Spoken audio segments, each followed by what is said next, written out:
SMS, thank you for joining us today. We know the COVID-19 pandemic has affected many businesses and workers. So maybe you can first tell us how the government has helped to create a pro-enterprise environment to help them, especially as they try to innovate now. We started this pro-enterprise panel quite some years ago.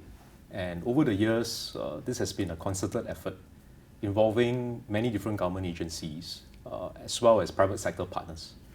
So before COVID-19 started, we have been looking at what are some of the ways in which we can help to reduce business costs, especially regulatory costs, and also how do we support new business models, new innovations, and to give our companies, especially SMEs, more opportunities to be able to demonstrate their capabilities and to build up a track record that they can then take their products and services and go overseas. So with those objectives in mind, we have been gathering feedback from businesses. Where are the pain points? Where are the areas that we can do better to help them? And based on this feedback, we then have discussions with the regulatory agencies to see how we can review our rules, how we can cut red tape, how we can enhance our licensing process. So in terms of reducing business costs, I think there are a few ways in which rules review can help. First is we can remove some of the unnecessary steps. So over the years, sometimes you have different agencies having quite similar licenses, overlapping, that from the business's point of view, they end up having to apply for multiple licenses. So if we can find a way to streamline and to remove some of this while still having the regulatory safeguards in place, that's really a win-win.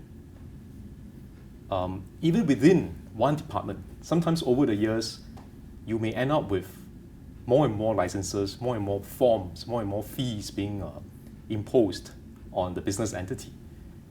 I think it's important that we do some spring cleaning from time to time and look at what are some of these that can be removed, especially now with technology. We can actually streamline, consolidate, and make the process more efficient. So that's what we have done for some of our agencies. I give you an example. In the case of SME Go Business, when we started with F&B businesses, and when they apply for licenses, we streamlined some of these from different departments. So we cut the number of data fields they need to enter. Used to be more than 800 to now less than 100. The turnaround time for the application used to take almost 30 days. We've cut it now by half to 14 days. And the license fees, we remove some of the licenses because of the overlapping regulatory coverage. And then we end up saving businesses more than $500. Another example is at SkillsFuture Singapore. For the training providers and the private education institutions, used to have to apply for 9 different types of regulatory licenses and for approvals. So you have to actually pay 9 different fees. So we look through it and we say many of these are not necessary. They were layered on over the years. We removed 6 of them, so now they are left with 3. And as a result, they can save up to $640 per year. So these are different ways in which we can help our businesses by just removing red tape, removing duplication, removing overlaps. The second way is how do we find more efficient methods of administering the licenses to reduce the cost. So, when in government, we always use this principle of cost recovery. So in other words, if it costs me this much, I don't make a profit, I will then charge you based on what it cost me, right? Cost recovery. Concept is not wrong, but if you're not careful, you could easily end up in a situation where you simply pass through whatever cost increases to the licensee. And in the case of government, because we are the only ones who can issue this license, there's no market competition, right? Unlike, say, a company selling a product or a service. So we need to be extra careful here. We are effectively the only provider in town for this license. Therefore, there must be an internal discipline to say, how do I bring my costs down? And then I can pass through, instead of passing through cost increases, I can pass through cost savings to the licensees. So that's the other thing that we have been trying to do through the Pro Enterprise Panel. Look at ways to reduce costs. Again, I give you an example. We have under SkillsFuture Singapore, they used to issue hard copy certificates to training providers, because sometimes people ask for these certificates. And in the past, every hard copy would cost $2.60. So they moved online and they said, let's issue digital certificates, e-certificates. So the cost then dropped from $260 to $120. There was an immediate saving. But when I discussed with them, I told them, let's go further. Even for digital certificates, are there ways in which we can reduce our costs further? So the team worked very hard on this and found that there was indeed a way. So by redesigning the process flow, they were able to cut it down further by another 50%. So now it's 60 cents. From 260 in hard copy to 120, and from 120 now to 60 cents. So these are different ways in which we can benefit our licensees and benefit consumers by reducing our cost of administration and then passing through the cost savings to them. And the third and final way in which we can help reduce business costs through regulatory review would be to actually revamp our licensing process and how we structure our licenses. When I had the chance encounter with this group of young men, NTU students, they've graduated already, but previously when they were at NTU, they were brewing beer in their dormitory, right? And because they were staying in Binjai Hall, so they called their beer Binjai Brew. They were found out by the university for brewing beer and they were stopped because the university said you don't have a license, you're not allowed to brew beer. So I met up with them and we had a talk and told them, don't give up. I think this is a very good idea. You should persist and look for different ways in which you can work with others, to continue brewing your beer, which is what they did. So now they have partnered with a microbrewery and they were able to then subcontract to this microbrewery to help them to produce the beer. And then they sell the beer. And as they grow, they may one day then have their own microbrewery. But they gave us one very useful feedback when I met them for dinner.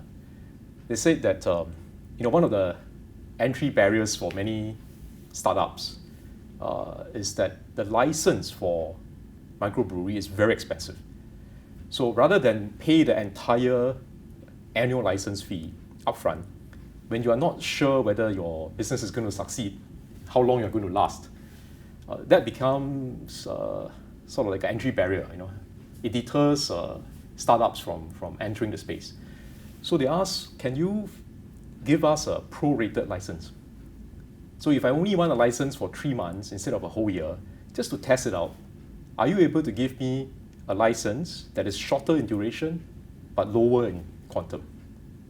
So initially we thought about it, wow, this is quite an interesting idea. We've never done this before. So we went back and we discussed, in this case with Singapore Customs. And Customs agreed with us that it is a useful idea. We want to encourage people to start up. We want to encourage entrepreneurship. We want to lower the cost of entry. So Customs then worked with us to introduce this prorated licensing arrangement. So now you can apply not just for 1 whole year, you can apply for 6 months, you can apply for 3 months, and then you just prorate the license fees accordingly. Even better, Customs went one step further and say, if within the 3 months, you couldn't continue, say after a month, they will refund you the remainder. So if you have a 3-month license and you only use up 1 month, the remaining 2 months, they will refund you. So this really helps to lower not just the cost of entry, it also helps to lower the cost of failure. So when people enter a new business area, they try out a new innovation, and they don't succeed, if the cost of failure can be brought down, that's another way to lower business costs for SMEs.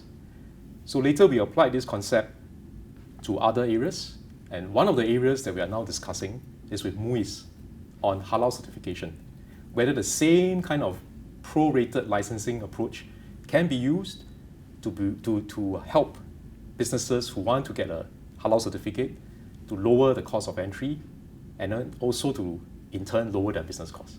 Besides reducing business costs, actually the pro-enterprise panel is also looking at two other important areas to support our SMEs. The first is how to facilitate new business models. And the second is how do we provide opportunities for them to demonstrate their capabilities and build out a track record. So on the first one, we have been supporting proposals from companies, and one of them was a company called Xenium. And they started by doing braces, 3D printed braces. That's after they measure your mouth and your layout, your teeth, they actually customize using the 3D printer a set of braces that fit you well. And it's not just more comfortable, it's also cheaper than traditional braces. So they wanted to go into a new area, which is to sell teeth whitening products. But under our current rules, HSA requires that anyone who wants to sell teeth whitening products must be registered with them, must be licensed with them, because only registered dentists are allowed to sell teeth whitening products for safety reasons. And we understand why that is the case. But to facilitate a business model like what Xenium is providing, actually what they want to do is not to sell the products on their own, but to actually partner with existing dentists. And when the dentists then partner with them, the dentists then refer their patients to Xenium to be able to buy their products. But Xenium will sell this to the patients through online channels. Okay, so before COVID, when they started this discussion, they were not aware that they will have to do this during a COVID environment, circuit breaker. They were thinking more in terms of how do I facilitate e-commerce of a product like teeth whitening products. So we discussed with HSA. HSA saw the value of this, and they also recognized that the risk can be managed because there is a process for the dentist to give approval, right, before the products are being sold. So this was then approved, and when COVID came and there was circuit breaker, it became actually quite critical because you can no longer have face-to-face sales. In fact, for a period, some of the dental clinics were also closed, right?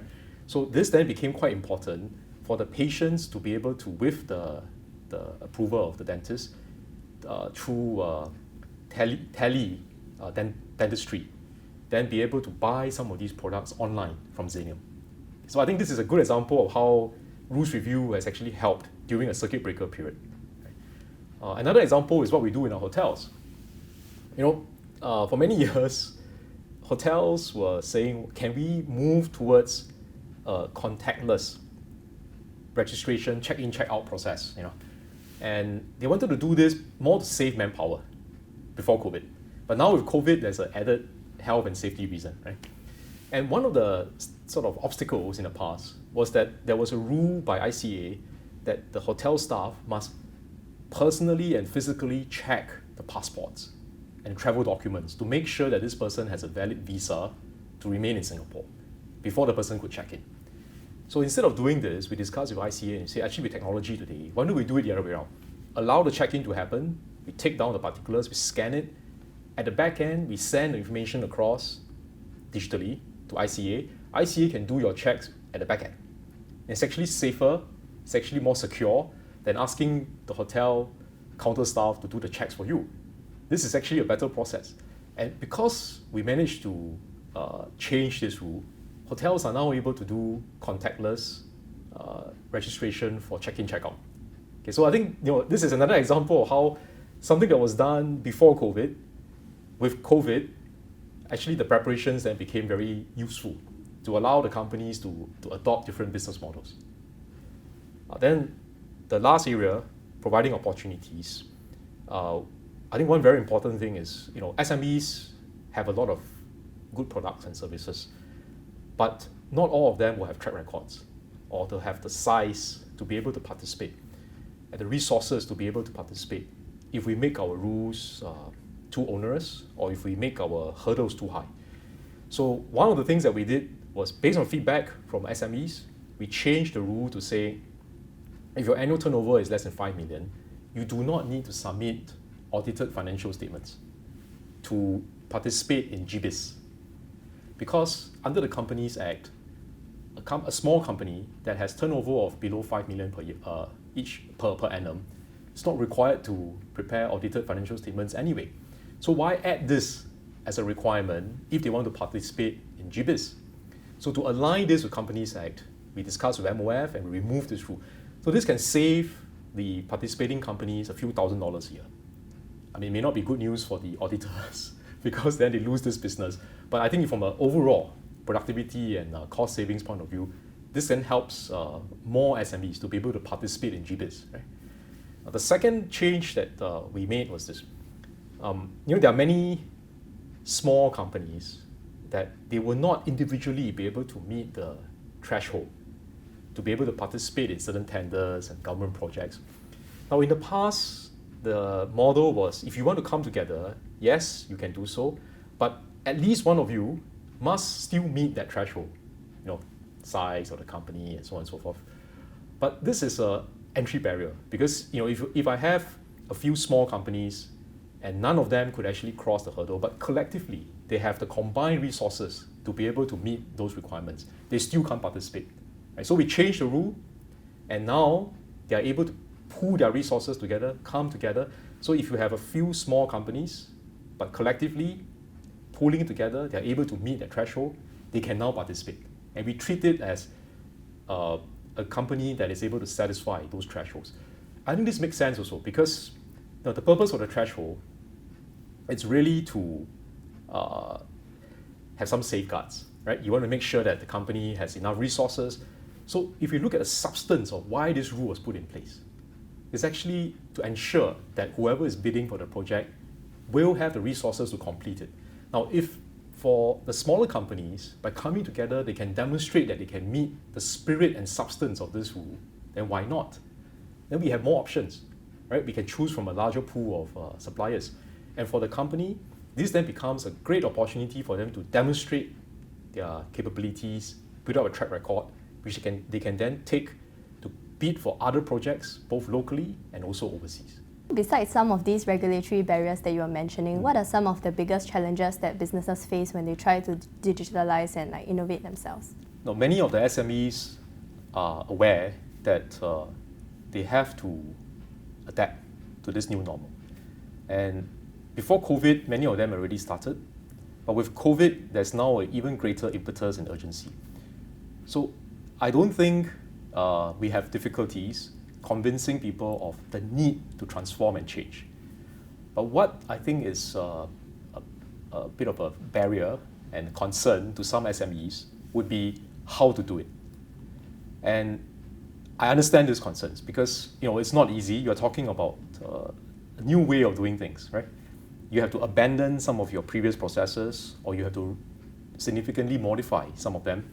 So from the business owner's point of view, it is understandable why they are concerned. So that's where I think the partnership with our trade associations and our SME centers, and also some of the solutions providers, to bring easy to adapt, easy to adopt type of solutions to our SMEs. They just need something that is functional, that is working, something simple that they can plug and play. They don't need something too complex. As long as it can meet their needs, it's functional, I think that's what they're looking for, practical solutions. So that's what we've been focusing on. How do we work with solution providers through the SME centers to be able to roll out these different technology solutions? At the end of the day, I think speed is important and scale is important. It doesn't help us if there are only very few companies that have adopted these solutions, and even if they have done very well, it's only a small fraction of the entire SME population. What we really need is to be able to speed up and scale up the adoption. And I think this platform, through the solutions providers, through the SME centers, will be an important one. The other point I will highlight is this, that very often there's also a misperception that technology is the solution, like a silver bullet. And that is actually not true. Many of the successful adopters of technology have told us that they don't start by asking which technology should I adopt. They start by asking what solutions do I need to better meet the needs of my customer. So how do I better serve my customer with a better product, with a better process? How do I improve my processes and my productivity? So you must start with the right question, the right focus. Then the technology becomes a tool to help you to meet those needs, right? To solve that problem. So I think companies that approach it this way will have a higher chance of success compared to those who start off by being overly attracted to the technology itself. It is not a technology-driven approach. It should be a customer-driven, right? A needs-driven. So I think we need to start with the right focus. That will be important for businesses to then find the right solutions after that, the right tools after that. And this is where I think design and design thinking comes in very useful. Technology by itself sometimes is very cold, and you lack that human touch. Whereas if you have human-centric design combined with technology, I think that's really a more powerful and integrated approach. If you look at companies like Apple, like Dyson, right, it is not only the superior technology that makes them stand out. It is also their beautiful design and very user-friendly design that attracts many of us to want to buy their products. And they combine the two, technology, digitalization with design. And we are beginning to see more focus on this in Singapore amongst our companies, and also our institutes of higher learning. So SUTD, for example, right, is actually a whole university approach centered on combining technology with design. And the support that they had from the industry to provide the internships, the opportunities for their students, I think that has been very helpful for them.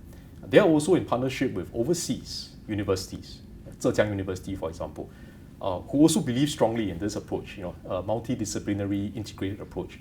I see this as a very important piece of our education system and how we work in this new normal going forward.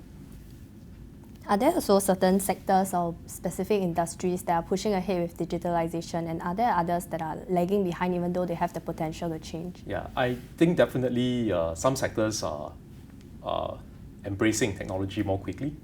But I would say, Swen, that there are no sectors that should be left out. All sectors can benefit from innovation, from technology adoption, from clever human-centric design being applied in a purposeful manner. All industries can benefit from this. And I also believe that all companies can benefit from this too, regardless of whether you are a traditional company or a new startup, whether you are a big company or SME. All companies can benefit from these capabilities. So what we need is to be able to find different solutions that can cater to different types of companies, and also solutions that are more customized to meet the needs of certain industries. So recently during Circuit Breaker, ESG rolled out 2 booster packages, one for the retail sector, one for F&B. And for F&B, really the main thing to help them, because they can't have dine-in, right, during Circuit Breaker. So what the main thing to help them is to be able to reach more customers through online platforms so that you can make your orders online. You can then deliver to the customers in partnership with third-party logistics providers or with the more established food online platforms like Food Panda, Deliveroo, Grab Food, and so on and so forth. So this is the customized booster package to help our F&B companies. And my belief is that even though now they can dine in, they can allow dine-in, many of them, I think, will still be able to benefit from this additional channel to reach a different segment of customers. Customers may also change their preferences. They may no longer want to go to a restaurant as much as before. They may want to combine that with some food that is being delivered to their homes, right? So this is a new model to fit a new normal. Right? Retail is the same. When they couldn't open the retail physical stores, e-commerce becomes critical. And retail shops that have previously been able to adopt some of these online technology solutions found themselves to be in a better position compared to their competitors during that period. And again, this new normal, I think even though now people are able to go back to physical shops with all the safe distancing limitations and constraints, and also customers placing a greater emphasis on safety and health, I think you will see more people turning to e-commerce, and therefore our retailers must be ready. So I think we also need some of these more customized packages to help certain industries. But my belief is that all industries and all companies can benefit from this. There's also that issue of sometimes the small and micro SMEs, they are unable to take the first steps in terms of transforming themselves, right? Even though they know that they are supposed to. Yes. So are there certain steps that companies should take so that they can transform? Yeah, I think the first thing is to be willing to do so, right? Because very often the barrier is a mental mindset shift that is required to take the first step. The journey to successfully transform may take a while, but the first step can only be taken when the company, the business owner, realizes that there is a need to do so and is willing to step out of the previous comfort zone and to try something new. I'll give you an example. There's this rock sugar company called Chee Hong Tat. It's been around for 60, 70 years. So currently the person who's running the company is I think the third generation, started by his grandfather, John. His name is John Cheng. And Chee Hong Tat, for many years, supply rock sugar, which is a commodity product, right? Because you will face competition from suppliers from Malaysia, from Thailand, Indonesia.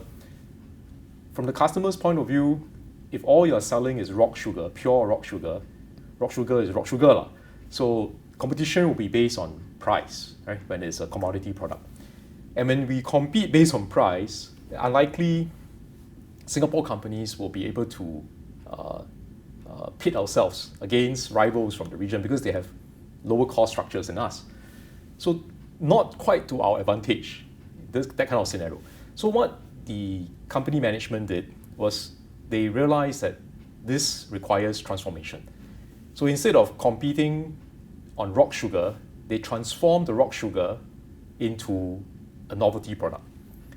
So they worked with our institutes of higher learning, our polytechnics, ITE, universities. They do research and they infuse the rock sugar with different kinds of flavors, local flavors. Very interesting combinations of flavors. And then they present it as rock sugar on a stick, and you can then use it to stir into your tea, to flavor your tea, or you can eat it like a lollipop.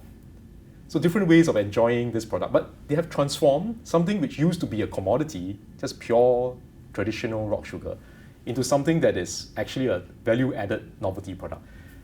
The sales went up, the growth was 3 digits. So this is something which I hope give encouragement to our SMEs that for traditional companies selling a very traditional product, the transformation and change can help them to grow.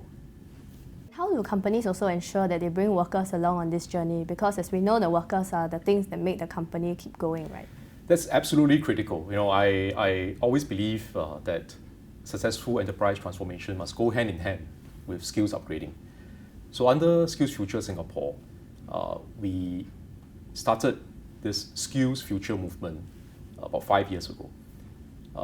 Earlier this year, we announced that we are going to have the next bound of Skills Future. And the next bound will involve a greater emphasis on enterprise-led skills upgrading for their workers. And we wanted to do this because we think it's very important for employers, for enterprises to take ownership. Now, after all, by upgrading their workers, they also become more competitive as a company and productivity will go up, right? So with COVID, one of the setbacks is that we now have a situation where many of our companies have less buffer because their resources are being affected, profit bottom lines are being affected. So many of them have now got greater constraints to implement some of these plans that earlier they were very keen to come on board. The Queen Bee company, right, to train not just for their own workers but to train for the sector. Work study programs where they take on recent graduates from our ITE and polytechnics, and through a work study arrangement, they spend some time in a company, they spend some time back in the IHL. Later on, the person acquires skills and the person can then work in the company as well. So these are very good programs, but if we don't relook at our support for companies and workers for these different programs, in the current environment, it may be difficult for companies to come on board. And we understand that. So SSG has done a review, and we will be looking at how we can enhance the support given so that we don't lose the momentum of being able to grow this continuing education and training ecosystem that involves not just our IHLs and training centers, but also involve our companies. They are absolutely critical piece of the whole jigsaw puzzle, because without the enterprises coming in, we would not have enough on-the-job training opportunities, and workers need to also feel that what they train in will be relevant to what they're doing, and that they'll be recognized for their enhanced skills by the employers. So I think this is absolutely critical, and we should not lose the momentum. COVID has brought about new challenges, but we must overcome these challenges, and we will. One very important thing that we did during the circuit breaker was not to leave out training, because we believe that in good times and in tough times, training must continue, and in fact, we have to prepare our workers and our companies for the recovery. So before circuit breaker, we announced that we wanted to enhance the training subsidies because of COVID, and raise the subsidy levels from, in the past was, depending on the size of the company, from 50 to 70%. We raised it to a flat rate of 90% for all companies. We also increased the quantum of the absentee payroll. Used to be $750 if you're SME, $450 if you're a non-SME. We raised it to a flat rate of up to $10 per hour. Again, to give more support to our companies and workers during this very difficult period. So when circuit breaker hit, I think that became a very critical part of supporting our companies and our workers. Because what many of them then do is, when they come on board this program, they send their workers for training and using the downtime to build new capabilities. And then we give them some of these absentee payroll support to also keep the company going, to save jobs. So I have looked at the progress. We are making steady progress. Up to now, we have catered for 60,000 training places, and with almost 800 companies from different sectors participating. The scheme will go all the way to the end of the year, and it's an important piece of supporting our companies and our workers during this difficult period. We hope that they will make good use of this, save jobs, send their workers for training. And I had a chance to speak to some of the companies and some of the workers, and one thing that really touched my heart was this. Many of the older workers who previously were not so familiar with technology had a chance to, well, actually they had no choice, because during circuit breaker, we couldn't conduct face-to-face training. So all the training moved online. So they were sort of compelled to really jump into a new area for them. Yeah. But what impressed me and what was very heartening for me was they did it, and after going through that experience, they said actually it's not that scary. Now we have greater confidence, not just for online learning, we now have greater confidence in how we can use technology to help us in our work. So I was very happy to hear that, because I think this breakthrough, we really turned a crisis into an opportunity by exposing our older workers who previously were not so familiar with technology, but because of circumstances, they took a courageous step forward, and now I think they have benefited from it. And when I met them, I told them, please encourage your colleagues who have not come on board to do so, don't be afraid of technology. You can learn, you can overcome, and we will help you. So the National Jobs Council was also recently formed. So do you have any updates on the plans that it has in terms of reskilling workers? So I think you heard the larger plan, so I won't repeat that, the 100,000 jobs and training opportunities. But maybe what I'll do is I'll zoom into two areas. One is that there will be 24 SG United Jobs and Skills Centres that will be set up, one in each town. And the whole purpose of this is so that we bring the service and the jobs down to the community level to make it more accessible, more convenient for our residents. So if you need a job, you're looking for work, you know where to turn to, you know where to get help. And these centres will also be organising job fairs. And that's a very important part of translating those numbers into actual offerings. So we'll be bringing in different partners, job placement companies, employers, both public and private sectors, both permanent positions as well as temporary positions, and also traineeship positions, because you need a range, right? In this difficult economic climate, you can't just rely on permanent jobs alone. There won't be enough to go around. So you need to cater to the demand. You need to actually build different options that can cater to different groups of job seekers, both young graduates and also mid-career job seekers. The best would be, of course, if there are job offerings, job vacancies, and we can place people into these vacancies. That will be the most preferred option. But we recognize that in addition to that, we also need to create other alternatives so that if you are unable to get a job, you can go for training, either through a traineeship position or through a training program, a skills upgrading program. And in the meantime, receive a stipend or an allowance, at least give you some income while you wait for the job market to recover and for the new jobs to be created and to be placed into these new jobs. I think that's very important because you don't want to be doing nothing for a few months. You get rusty. I think it's important that you keep the person engaged, keep the skills going, and better still pick up new skills or pick up sort of deepen your existing skills so that when the job opportunities come along, this person will be more ready. And then we can place this trainee or this individual into one of the new job vacancies that has opened up. So I think this is a strategy to provide job matching as much as possible, create new jobs, provide job matching as much as possible, but also to be realistic and to recognize that we need to buy time in order for the economy to gradually recover. So in the meantime, have a combination of jobs, traineeship positions, and skills training programs. The second thing I would say is that what is also very important is to be able to work with different sectors, because the opportunities and the jobs that open up, every sector is not quite the same, both in terms of numbers and in terms of the skills required. So that day, I spoke about healthcare, right?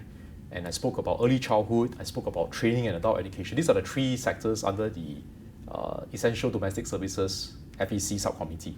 But if you compare the nature of these industries with something like manufacturing, the skill sets are very different, the numbers are very different. So I think we have to also look at not just the aggregate, but to look at sector by sector. Where are the jobs? What kind of jobs? And what kind of skills do the employers look for? And if there's a gap between what the workers are able to have and offer at this point in time and what the employers are looking for, that's where training comes in. That's where Skills Future comes in, right? So earlier this year, we announced that we are topping up $500 for everyone above age 25, and we are giving an additional $500 to workers between the ages of 40 to 59. So people in their 40s and 50s will get additional $500. So if you add to this the original $500, the individual could have a total of $1,500 in terms of Skills Futures credit. And recently, the unions, NTUC, announced that they have additional top-up, right, up to $500 for workers above 40.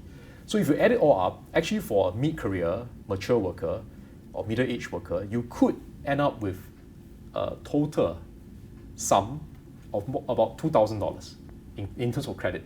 So this can be used to pay for the out-of-pocket expenses. It means after we deduct the SkillsFuture subsidies, the remaining amount, you can tap on this credit. And if you join one of these programs, you can also receive a stipend or training allowance that can provide some income for you and your family during this period. So I think these are the practical ways in which we want to be able to help Singaporeans to be able to tide over this difficult period. But very importantly, we must ensure that our companies are able to transform, our economy is able to remain competitive, because the subsequent recovery and job creation still require engines of growth. And engines of growth are not going to come automatically. They are going to come from a lot of hard work through the enterprise transformation and skills upgrading efforts. So I think I just want to maybe end by saying that for PEP, for rules review, I think there are a couple of learning points that we have picked up over the past few years when we were working on this. The first is, instead of saying cannot, ask why not. Don't say no straight away. Be prepared to consider whether it's possible or not. And ask ourselves what is the rationale for the rule, rather than to stick to just the rule itself. What is the spirit and rationale behind the rule? And I think that may open up more possibilities for us to be able to adjust to new circumstances, new ideas, new innovations. The second one is we have to see our role as government not as a goalkeeper, but as a gatekeeper. And I think this is important because goalkeeper means what? Means everything that comes, my job is to block, right? Because I don't want any goal to go in. But gatekeeper, I still need to check, but for those good ideas, valid proposals, I'm prepared to let through. So I think that's the role that we should see ourselves playing. We still need to regulate, we still need to have safeguards, but we are not trying to say no to every idea. We're trying to facilitate good ideas, support good ideas. I think last but not least, we have to be prepared to take some risks. There's no innovation, there's no possibility of innovation if you have zero risk tolerance. If you're not prepared to try because you're so scared of failure, then actually there's no scope for you to innovate. So as we enter this new normal, and we ask companies to transform, to innovate, the government must do the same.